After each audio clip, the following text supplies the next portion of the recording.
जय हिंद मेरे दोस्तों, मैं वेदानंद सिंह अपने YouTube चैनल पे स्वागत करता हूं। जैसे आपको पता है कि हम पिछले जो वीडियोज़ में हम लोग कर रहे हैं, सिलेबस कर रहे हैं। जो यूपीएससी का है सिलेबस हम डिटेल में कर रहे हैं कि पहले सिलेबस हमको पता होना चाहिए किस तरह के क्वेश्चंस पूछे जाते हैं और कौन कौन से टॉपिक्स हैं। तो जैसे आपने पीछे वीडियो में देखा, आप पेपर 1 के लिए भी आपने सिलेबस देख लिया, पेपर 2 के लिए भी देख लें। तो ये जो है हमारे जीएस पेपर मेन थर्ड के लिए है। तो आपको जैसे मैंने बताया था कि जीएस पेपर थर्ड में क्या क्या टॉपिक्स है वो हाईलाइटेड किया हुआ है। इससे बेसिकली हम थ्योरी करेंगे, लेकिन पहले हम सिलेबस डिस्कस कर लेते हैं। जैसे पता है, मैंने आपको बताया था कि जीएस पेपर थर्ड में हमारे क्या क्या आते हैं। हमारे इसमें आ जाता है टेक्नोलॉजी, इकोनॉमिक्स डेवलपमेंट, उसके बाद फिर बायोडाइवर्सिटीज, इन्वायरमेंट, सिक्योरिटी, और उसके बाद डिजास्टर मैनेजमेंट आते हैं। तो अब देखिए इसमें हमको क्या क्या टॉपिक्स हैं जो हमको पढ़ना है इसमें। जैसे सबसे पहले अगर पहला टॉपिक की बात किया जाए तो हमको पढ़ना है इसमें भारतीय राज्य व्यवस्था। और भारतीय राज्य व्यवस्था में हम लोग क्या पढ़ेंगे कि भारतीय उनके नियोजन, संसाधन जुटाने, विकास और रोजगार से संबंधित कुछ मुद्दे होंगे वो पढ़ेंगे। उसके बाद फिर क्या है कि समावेशी विकास और इससे उत्पन्न होने वाले मुद्दे, जो समावेशी विकास होंगे उस पर उत्पन्न वाले मुद्दे होंगे वो पढ़ेंगे। उसके बाद फिर हम पढ़ेंगे सरकारी बजट, जो है ये इंपॉर्टेंट है, सरकारी बजट भी पढ़ना है मुझे। उसके बाद पढ़ना है कि देश के विभिन्न भागों में प्रमुख फसल पैटर्न, जो प्रमुख फसल पैटर्न है, जो इरिगेशन सिस्टम के पैटर्न है वो पढ़ेंगे। और इसके अंदर में हम क्या पढ़ेंगे, विभिन्न प्रकार की सिंचाई और प्रणाली, कृषि उपज का भंडार जैसे है, जो इरिगेशन सिस्टम के बारे में भी पढ़ना है इसमें।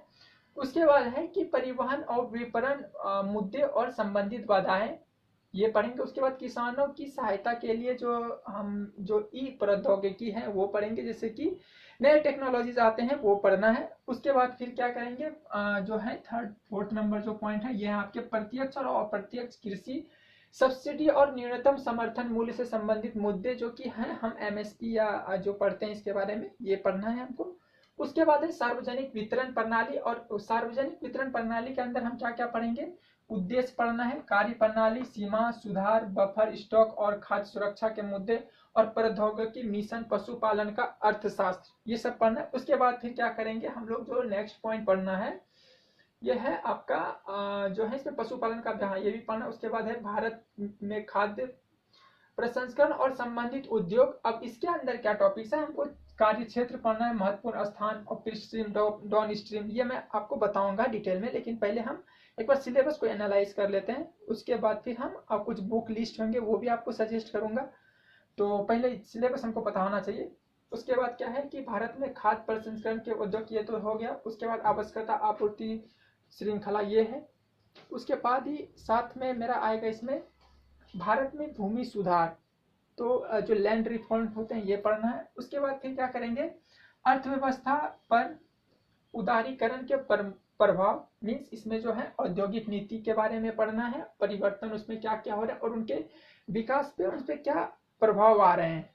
ठीक है। उसके बाद इसमें क्या करेंगे कि हम जैसे कि बुनियादी ढांचा, इसमें बुनियादी ढांचे में क्या पढ़ना है हमको, ऊर्जा, बंदरगाह, सड़कें, हवाई अड्डे, रेलवे की इत्यादि, इनसे जुड़े हम लोग जो हैं जो स्कीम आ रहे हैं और जो हमारे पहले से हैं, किस तरह से हम इसका डिटेल्स में पढ़ेंगे थ्योरी में। अब आते हैं बात नेक्स्ट का, इसमें है निवेश मॉडल। निवेश मॉडल ये इंपॉर्टेंट टॉपिक्स है, इसके डिटेल्स में भी हम जाएंगे।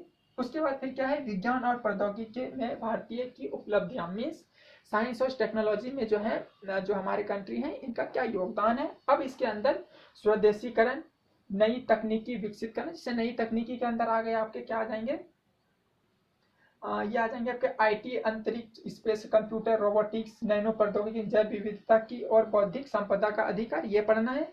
जिसमें कि हम ये आ जाते हैं आपके ये आपके साइंस एंड टेक्नोलॉजी में आ जाएंगे ये। उसके बाद फिर क्या है, जो ये है संरक्षण, पर्यावरण प्रदूषण और गिरावट, पर्यावरण की प्रभाव मूल्यांकन, ये पढ़ना है। आपदा और आपदा प्रबंधन, ये है। उसके बाद फिर पढ़ना है विकास और उग्रवाद के प्रयास प्रसार के बीच संबंध, ये पढ़ना है। और ये देखिए हमारे आ जाएंगे सिक्योरिटी एंड डिजास्टर मैनेजमेंट में आएंगे, और ये इंपॉर्टेंट टॉपिक्स है।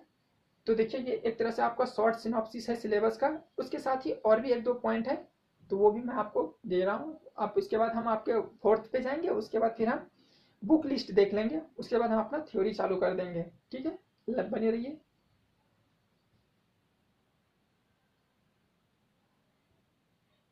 चलिए, इसमें जो और 2 टॉपिक्स रह गए हैं, 2-3 टॉपिक्स हैं, वो हैं, एक सबसे पहला टॉपिक्स है आंतरिक सुरक्षा के लिए चुनौतियां पैदा करने वाली बाहरी राज्य और गैर राज्य में अभिनेताओं की भूमिका, वो है। और उसके बाद फिर जो नेक्स्ट है, ये संचार नेटवर्क के माध्यम से आंतरिक सुरक्षा में चुनौतियों में मीडिया और सोशल नेटवर्किंग साइट का क्या भूमिका रहती है, जिसमें से आपका साइबर सुरक्षा की मुद्दे के बारे में पढ़ना है, मनी लॉन्ड्रिंग और इनकी रोकथाम के बारे में पढ़ना है। उसके बाद जो है, जो सेकेंड लास्ट है, ये है सीमावर्ती क्षेत्रों में सुरक्षा चुनौतियां और उनका प्रबंधन। अब इसके अंतर्गत क्या पढ़ेंगे, जो सीमावर्ती क्षेत्र हैं इसमें सुरक्षा प्रबंध के लिए, जैसे आतंकवाद से के साथ संगठित अपराध का संबंध, ये है। उसके बाद फिर जो है, ये आपका लास्ट जो टॉपिक्स है इसमें, यह विभिन्न सुरक्षा बल और एजेंसियां और उनका जनादेश। ठीक है, तो ये हमको पेपर 3 में पढ़ना है। और इसका बुक लिस्ट के बारे में हम आपको जो नेक्स्ट वीडियो आएंगे उसके बाद मैं आपको बुक लिस्ट बता दूंगा। उसके बाद हम लोग अपना थ्योरी चालू करेंगे। बस इसके साथ ही यहाँ पर एंड करता हूँ। जय हिंद, जय भारत।